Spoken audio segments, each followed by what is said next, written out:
light it up and we smoke. Keep me high up off the ground. In a haze, in the crowd. We ain't ever coming down. Down, down, down, down. We ain't ever coming down.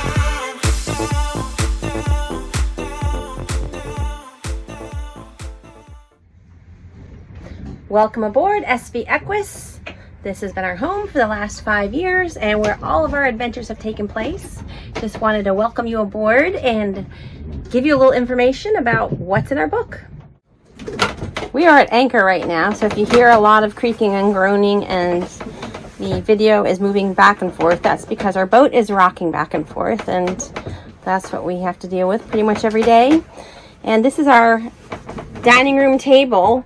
And wherever we are in the world, we have our chart so that when we sit down for dinner and I say, where are we again?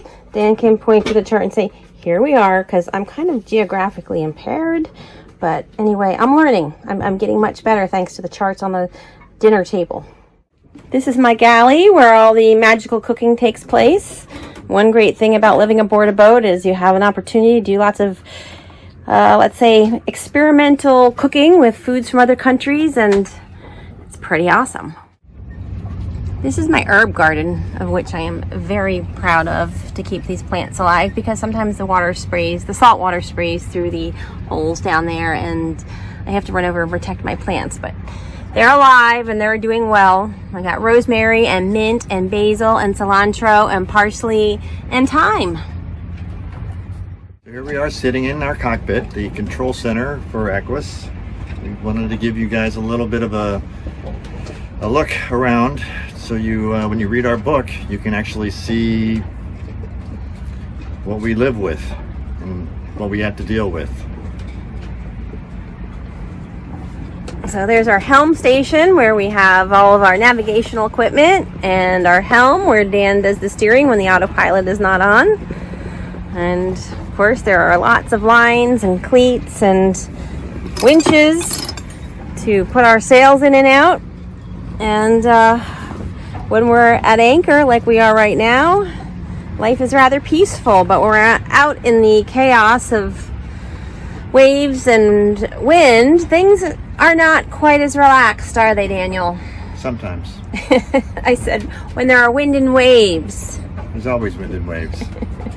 But sometimes are worse than others. Other times are beautiful. That's right. So we enjoy the beauty and we deal with the chaos. And right now we are sitting in the wonderful harbor of Las Palmas in Gran Canaria, the Canary Islands. Looking forward to our next ocean crossing. Just to give everybody a little idea of what it's like to live on a 43-foot sailboat, I'm going to show you guys the outside. You won't be able to hear me because of the wind. But aft, we go from there up to there. That's our entire world. Our book, Riding the Waves of Reality, covers everything from buying our boat to setting off to sail, and it tells all the stories of our adventures, the good and the bad. And if you're a sailor, it gives lots of practical tips about the facts versus the realities of sailing. And if you're a person who loves to travel and loves adventure, you're going to love the stories. So join us for the first 5 years of our travels. We hope you enjoyed our book, and fair winds, our friends.